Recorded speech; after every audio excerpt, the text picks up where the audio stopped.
Will Vitória manage to hold the fourth place? Hi guys, welcome to FutXperiment. In today's video, we are going to continue our series with Vitória Sport Club, in which we have established as our main goal to make Vitória a renowned club in Europe, as well as finish today's video in fourth place.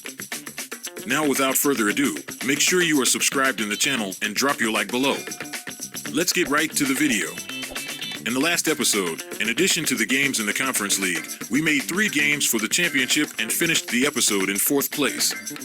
Today the goal is to finish the episode again in 4th place, even though this task may be hampered by the game we will have in the 1st place. We will face Sporting, which, despite not being well placed in the table, is still Sporting. The game started well for Sporting, who saw Paulinho open the scoring in the 17th minute on the rebound of Nuno Santos' free kick. I thought it was best to try to make the game difficult for Sporting through pressure after what I saw in the first 20 minutes, so I changed the way we approached the game. After that change, the response was quick. We started to play better and tied the game in the 31st minute with a goal worthy of Puskas. Sporting were again on top of the game and creating dangerous situations even before the break. Our mistakes seemed inattentive, so I tried to give a response from the bench and make some changes.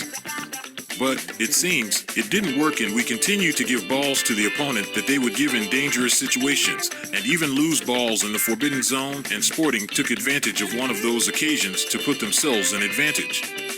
I still tried to make a few more changes, but the game ended 2-1 to Sporting, and we had our second loss to the league. Although we remain in 4th place, after this game we signed the war treaty with Sporting for a place in the top 4. The last episode was very focused on qualifying for the conference, so I didn't deal with signings or sales. However, we are trying to sign Romario Barro for next season. His potential can help us, and the deal will be paid almost entirely in the future to ensure we don't overwhelm the club's bills already. Fortunately, we were able to reach an agreement with the player's agent, but before we know Romario's will, we have a European home game to count towards the group stage of the Conference League. This time it was us who managed to start the game on top with a free kick in the 6th minute. And it didn't stop there, because in the 13th minute, following a work move on the left, our captain found a great pass on a play that deserved better luck. The opposing response came 10 minutes later, with a pass that completely dismantled the defensive line and left the striker isolated, but fortunately Varela saved the team. And it's like they say, it only costs the first one. And in this case, they continued to attack after finding that play, but Varela was inspired and saved again. In the second half, in the 63rd minute, we had another dangerous play that again ended in a failure.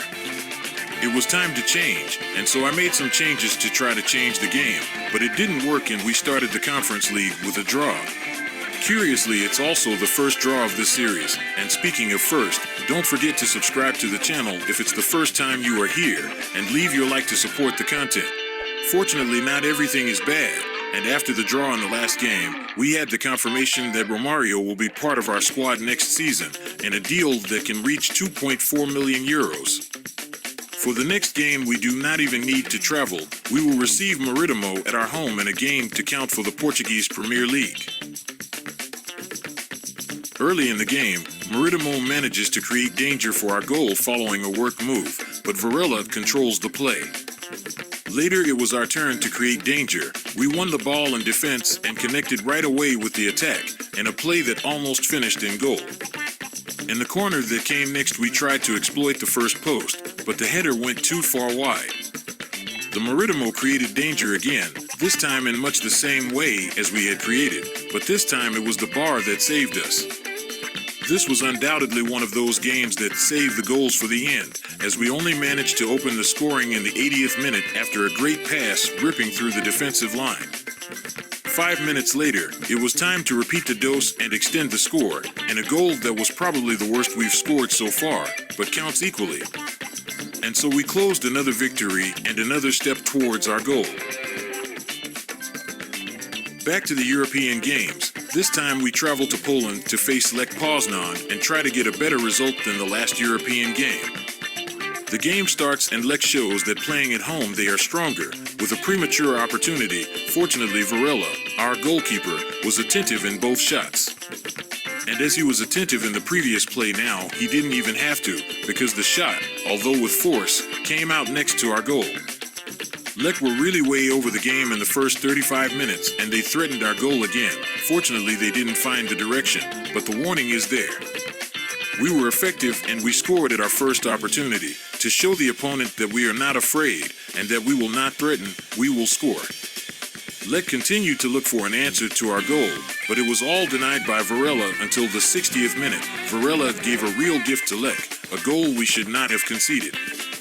Little luck for us at the end of the game. We hit the ball on the crossbar at the post, and we still had a penalty to score, but nothing prevented another tie for the conference. Now we have 2 draws in 2 games, and it is crucial to win the next game now.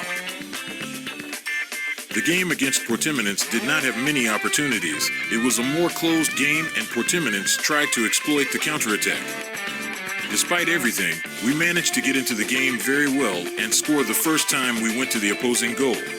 A short time later, we got a big scare on an opposing play where the ball practically stopped on our line, so we had to react fast, and that's exactly what we did at the start of the second half with the second goal that brought us more comfort in the game. Finally, a great tackle from our central defender inside the penalty area, stealing the goal as he went forward off the opponent in the forbidden zone. The game ended up being 2-0 to us, and we closed out another league win with this game. And if the last game had few opportunities, this one undoubtedly paid off. The game starts and Boa Vista comes right up, and they create an opportunity for danger that fortunately Varela defended. And it didn't stop there. Then another shot on goal, and this time the Varela had to get off the ground to defend. Our answer came with interest when Safira shipped the opposing nets. Of course, Boa Vista was not going to let it go cheap and tied the game right after the kickoff. There were a few more opportunities for both sides in the meantime, but it was really Anderson, coming off the bench, who unlocked the game. Also, Anderson, almost at the sound of the whistle, misses the opportunity to close the game of open goal, but fortunately we got the win.